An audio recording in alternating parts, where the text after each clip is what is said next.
त्र्यंबकेश्वर येथील पत्रकारावर झालेल्या भ्याड हल्ल्याच्या निषेधार्थ नॅशनल व्हॉइस मीडिया फोरम पत्रकार संघटनेच्या वतीने शेगाव तहसीलदार मार्फत मुख्यमंत्री यांना निवेदन।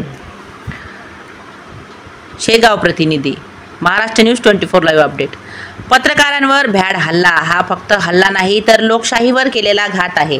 त्र्यंबकेश्वर येथील श्री स्वामी समर्थ केंद्र कमानीजवळ पार्किंगची पावती वसूल करणाऱ्या गुन्हेगारी प्रवृत्तीच्या इसमांनी पत्रकारावर थेट हल्ला केला। या घटनेत पुढारी न्यूज चॅनलचे प्रतिनिधी किरणजी ताजने यांच्यासह इतर वाहिन्यांचे प्रतिनिधी योगेशजी खरे आणि अभिजितजी सोनवणे यांना मारहाण करण्यात आली।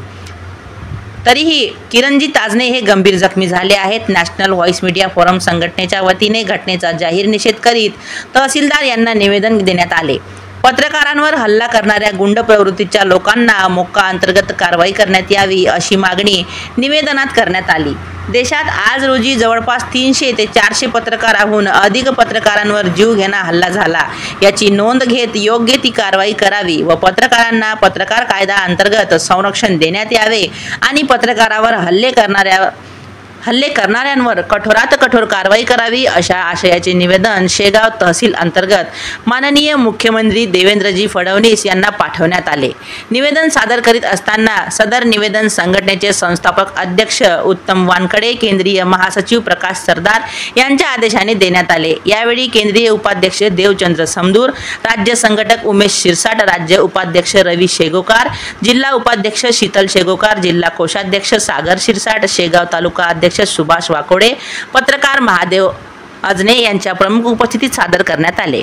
Maharashtra news 24 live update.